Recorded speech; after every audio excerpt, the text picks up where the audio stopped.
Selamat datang di Geografi Channel. Kali ini kita akan bahas mengenai wilayah pusat pertumbuhan Indonesia. Wilayah pusat pertumbuhan Indonesia, pola perencanaan pembangunan di Indonesia menggunakan pendekatan regional, menyelaraskan antara pembangunan sektoral dan pembangunan regional atau daerah. Menurut Bappenas, wilayah Indonesia dibagi menjadi 4 wilayah pembangunan utama atau kita sebut sebagai WPU, yaitu WPU A hingga D. Kemudian mencakup 10 wilayah pembangunan atau WP, yaitu WP 1 sampai 10. Berikut adalah daftarnya. Pada bagian kiri yaitu region atau wilayah pembangunan utama A, B, C, D. Kemudian ada WP, wilayah pembangunan 1 sampai 10. Dan pada kolom pusat pertumbuhan kota utama adalah kota utama pada masing-masing wilayah pembangunan. Misalnya pada wilayah pembangunan utama A mencakup wilayah pembangunan 1 dan 2 yang mana pusat pertumbuhannya ada di Kota Medan. Kemudian WPU B mencakup WP 345, pusat pertumbuhan ada di Jakarta. Kemudian WPU C, wilayah pembangunannya mencakup 6 dan 7, kemudian pusat pertumbuhannya ada di Surabaya. Kemudian WPU D mencakup wilayah pembangunan 8, 9, 10, dan pusat pertumbuhannya ada di Kota Makassar. Kalian bisa cermati peta berikut ini, yaitu peta sebaran wilayah pusat pembangunan utama dan wilayah pembangunan. Pada wilayah A, pada kiri peta, yaitu mencakup Medan dan Pekanbaru. Kemudian wilayah pembangunan utama B mencakup Palembang, Pontianak, dan Jakarta. Kemudian wilayah pembangunan utama C mencakup Balikpapan, Samarinda, dan Surabaya. Kemudian wilayah pembangunan utama D mencakup Manado, Makassar, dan Sorong.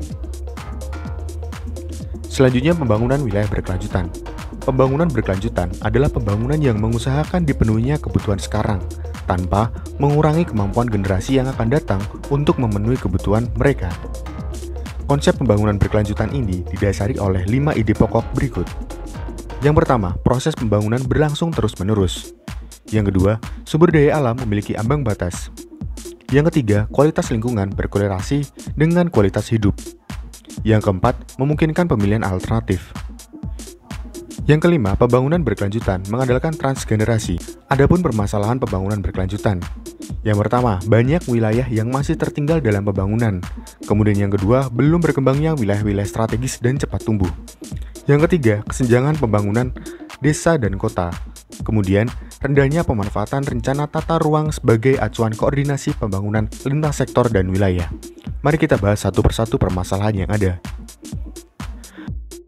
Banyaknya wilayah yang masih tertinggal dalam pembangunan. Hal ini disebabkan terbatasnya akses transportasi, kepadatan penduduk relatif rendah dan tersebar, kurangnya sumber daya manusia yang terlampil, belum diprioritaskannya pembangunan di wilayah tertinggal oleh pemerintah daerah, belum optimalnya dukungan sektor terkait untuk pengembangan wilayah-wilayah ini.